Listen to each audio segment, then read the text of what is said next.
Voilà grosso modo la distinction entre stratégie opérationnelle et stratégie ou décision opérationnelle et décision stratégique. Toujours dans le troisième point concernant les définitions des décisions stratégiques, donc par conséquent, en guise de résumé, les décisions stratégiques concernent quoi? Concernent l'orientation à long terme de l'entreprise, c'est-à-dire les objectifs généraux et globaux de l'entreprise. Deuxième point, c'est-à-dire qu'il concerne le périmètre d'activité de l'organisation, c'est-à-dire l'environnement où l'organisation opère ou fonctionne. Troisième point, c'est l'obtention d'un avantage concurrentiel. Donc, les décisions stratégiques qui concernent, selon ce qu'on va voir par la suite du cours, l'avantage concurrentiel de Michael Porter dans son célèbre bouquin, l'avantage concurrentiel des années 80. Donc, les entreprises procurent toujours à acquérir un avantage concurrentiel par rapport à ses concurrents et aussi concerne la réponse aux évolutions, aux changements mutuels et perpétuels de l'environnement et aussi concerne l'exploitation des ressources et les compétences de l'organisation, c'est-à-dire sa capacité stratégique à gérer, à évoluer, à s'adapter aux différents contextes de l'environnement où il peut subir, où il peut voir. Puis aussi, il concerne la prise en compte des attentes des parties prenantes, c'est-à-dire leurs objectifs, leurs fins, leurs désirs, c'est-à-dire des décideurs supérieurs et les dirigeants supérieurs et les parties prenantes, les clients, les fournisseurs, etc. Aussi, enfin, concerne la création de valeur. C'est ça le plus important, parce que chaque entreprise cherche quoi? Cherche à créer de la richesse, à créer de la valeur, donc à s'agrandir, à se repositionner, à résister le plus lent possible sur le marché.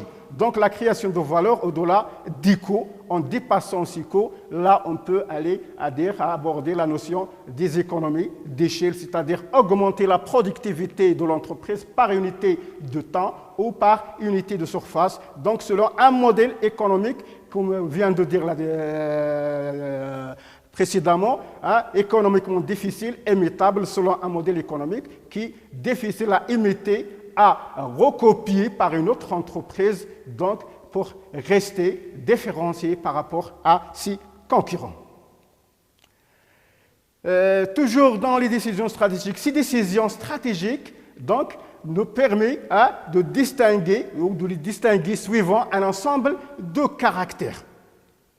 Quels sont ces caractères? Le premier caractère, c'est que ces décisions stratégiques, elles sont complexes par leur nature, parce que chaque décision dépend de l'environnement ou le moment où on l'a pris. Ils sont aussi élaborés en situation d'incertitude. Lorsqu'on fait face à un concurrent potentiel, on essaie de mettre en place des stratégies, des jeux, et c'est là où réside le rôle de la théorie des jeux, qui fera l'objet peut-être en I5 de module théorie économique contemporaine, et aussi pour ceux qui vont aller plus loin dans les masters, c'est les suites, les masters, surtout les masters de l'économie industrielle ou la théorie de l'économie industrielle et de supply chain management. Elles auront besoin à ce module de la théorie du jeu pour voir les types de jeux à mettre en place, c'est-à-dire les jeux qui sont des jeux des stratégies, les types de stratégies qu'on va jouer face à nos concurrents. Donc, on a dit qu'ils sont élaborés en situation d'incertitude, parce que là, on vient un petit peu au module du management 1 et 2, que vous avez vu, on est 1 et maintenant on est 2. Un bon manager, qu'est-ce que c'est qu'un bon manager? Une définition la plus simple, un bon manager, c'est un manager qui sait avancer dans un avenir incertain, parce qu'il ne sait pas quels seront les résultats, quelles seront ses conclusions, mais quand même, il s'engage avec une probabilité P qu'il va réussir. Et donc, cette probabilité, il essaie toujours de maximiser sa probabilité de réussir et en minimisant la probabilité ou le risque. Donc, ou le risque de ne pas réussir. Et c'était aussi, on l'a vu en histoire, dans le module échantillonnage et estimation. Échantillonnage, estimation, bien sûr, où on a établi des intervalles de confiance, etc., avec des risques, avec des niveaux de confiance 1 moins alpha et les risques alpha, etc. Aussi, ces stratégies présentent des caractères tels qu'elles requièrent une approche globale, c'est-à-dire il nous faut un diagnostic interne dans l'entreprise pour mettre en évidence, qu'on va voir par la suite, ses forces et ses faiblesses, et aussi une approche externe, c'est-à-dire un diagnostic externe de l'organisation, c'est-à-dire de voir ses concurrents, comment ils fonctionnent, qu'est-ce qu'ils font, comment ils le font et avec qui ils le font pour se repositionner et mettre ou prendre des mesures nécessaires pour rester sur le marché aussi. Il implique d'importants changements, et c'est évident, puisque les stratégies ou les décisions se prennent dans une situation d'incertitude. Donc, elles conduisent d'importants changements selon les situations, selon les cas rencontrés sur le terrain ou dans le monde réel. Donc, de là, on assiste à définir toujours dans les niveaux de la stratégie, à définir des entreprises mono-activités et des entreprises multi-activités. C'est-à-dire c'est une entreprise qui assure une seule activité ou qui développe une seule activité. Donc, si vous voulez, en arabe, il y a نشاط واحد, une seule activité, ou là, il y a بزاف ديال الأنشطة, بزاف ديال الخدمات, ou là, elle produit plusieurs biens, plusieurs services, dans plusieurs domaines. Donc, une entreprise mono-activité, c'est une entreprise qui développe une seule activité. Une entreprise multi-activité, c'est une entreprise qui développe des activités différentes. Par exemple, si on prend ici, on est à Rachidia, on prend par exemple le atelier. Le atelier, tout le monde, je crois, le sait, c'est à la sortie des Rachidia vers Meknes, et où il y a la station d'essence et du gasoil.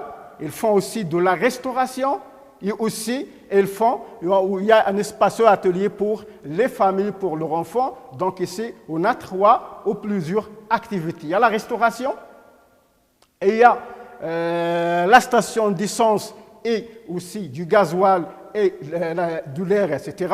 Et il y a l'atelier pour les familles, pour se relaxer et pour changer du climat, etc. Donc, 3 activités que développe cette station totale. Donc, on peut dire que c'est une entreprise multi-activité. Peut-être il a d'autres activités. Je crois c'est un autohaul. Je crois donc c'est une autre activité. Et vous voyez, donc pour simplifier les choses, pour connaître qu'est-ce que c'est qu'une entreprise multi-activité ou pluri-activité par rapport à une entreprise mono-activité, c'est-à-dire une entreprise qui développe tout simplement une seule activité, telle par exemple un restaurant qui fait tout simplement de la restauration.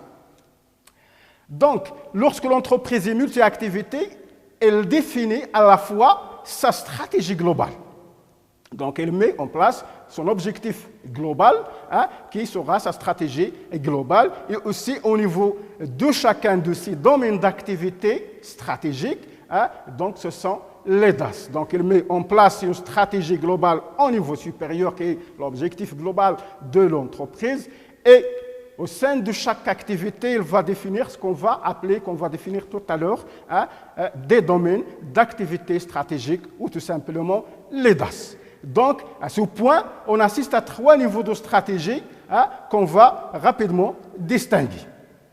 Donc, on va distinguer la stratégie globale, ou ce qu'on appelle corporate strategy in English, c'est-à-dire la stratégie d'ensemble de l'entreprise, c'est-à-dire au niveau de toute l'entreprise, c'est-à-dire son objectif global. Et le deuxième niveau de la stratégie, c'est la stratégie par domaine d'activité stratégique ou par DAS, ce qu'on appelle en anglais business strategy. Ces stratégies se prennent au niveau de chaque domaine. Revenons à l'exemple de Total, par exemple. La stratégie ou la décision se prend au niveau de la restauration, par exemple. Donc la stratégie de restauration pour satisfaire sa clientèle, et aussi au niveau de la station d'essence, soit au niveau du prix, par exemple, etc. Donc, un deuxième DAS et au niveau de hôtelier pour les familles, une autre stratégie. Donc, au niveau de chacun de ces domaines d'activité stratégique, c'est ce qu'on appelle, ou ce qu'on va définir par la stratégie concurrentielle.